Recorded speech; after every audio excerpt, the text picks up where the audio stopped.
المنهج واضح. لماذا لا نسير وفق المنهج؟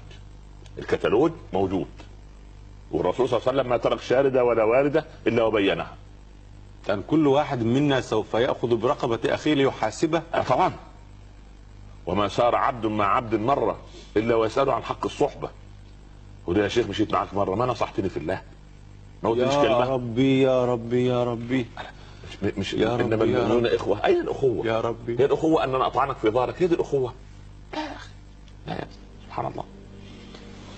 يؤتى بالرسل، أول واحد يحاسب من الرسل يعني بعد تطير الصحف الكل يقف، الكل أخذ كتابه. خلاص وانتظر تشوف لسه. نعم. ثم يأتي بداية الحساب، ينادي الله رب العالمين يا نوح لبيك ربي. أولهم وآدم. لا، آدم لم يبعث لأحد، احنا بنتكلم على حساب البشر. جميل. يا نوح هل بلغت قومك؟ وهو أعلم، لكن عشان يعذر العباد إلى الله مفيش حجة. يقيم الحجة على قوم نوح.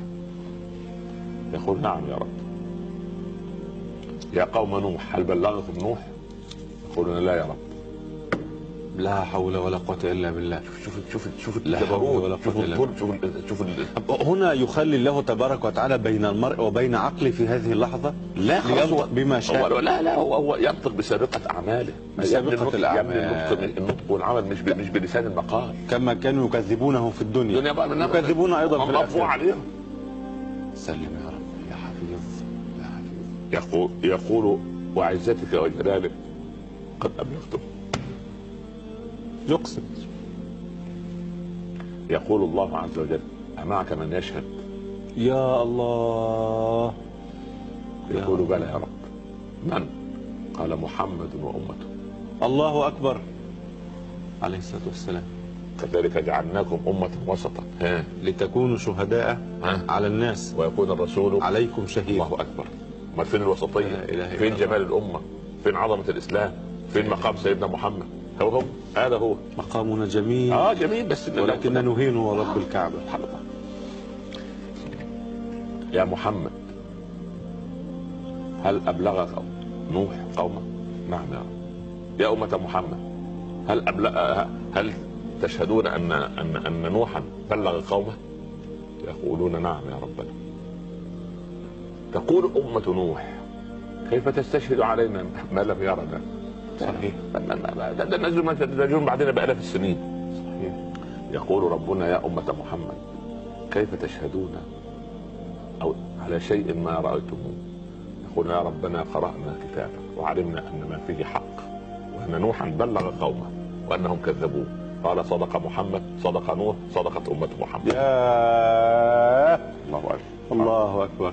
الله أكبر. هذا مقام محمود للأمة أيضا. صحيح. هذا مقام محمود للأمة. صحيح. بس من الذي يشهد؟ لأننا لما أكون مشغول بذنوبي وبسيئاتي كيف يعني أعطي غيري؟ فاقر الشيء لا يعطيه. لماذا نقول هذا الكلام؟ لكي نزرع الخير اليوم لنجنيه غدا إن شاء الله. نعم.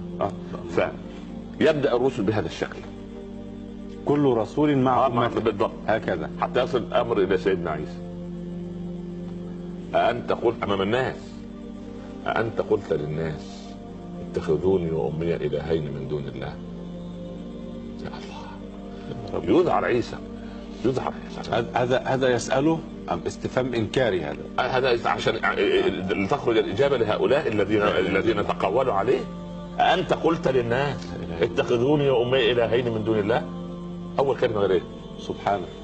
أنزهك عن يا ربي أنزهك عن كل نقص وأصفك بكل كمال. إن كنت قلته فقد علمته. تعلم ما في نفسي ولا أعلم ما في نفسك إنك أنت علام الغيوب. ما قلت لهم إلا ما أمرتني به أن أعبدوا الله ربي وربكم وكنت عليهم شهيدا ما دمت فيهم فلما توفيتني كنت أنت الرقيب عليهم.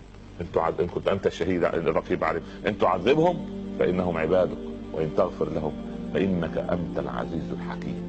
ليس الغفور الرحيم. لا هو مش موقف اعتذار، مش موقف طلب رحمة. هو مرعوب. ان تغفر الغفور الرحيم. لا قوة وقسوة. لا يعني هؤلاء قوم لا يستحقون مغفرة ولا رحمة. شو أدب سيدنا عيسى؟ يعني إن تعذبهم فإنهم عبادك وإن تغفر لهم فإنك أنت العزيز الحكيم. قال الله هذا يوم ينفع الصادقين صدقهم. الصادقين صدقهم. حسن البصري لما قرأ الآية أغمى عليه، أغشي عليه. قال هذا يوم ينفع قال ربنا ليسأل الصادقين عن صدقهم، قال فما بالنا نحن يكذبون.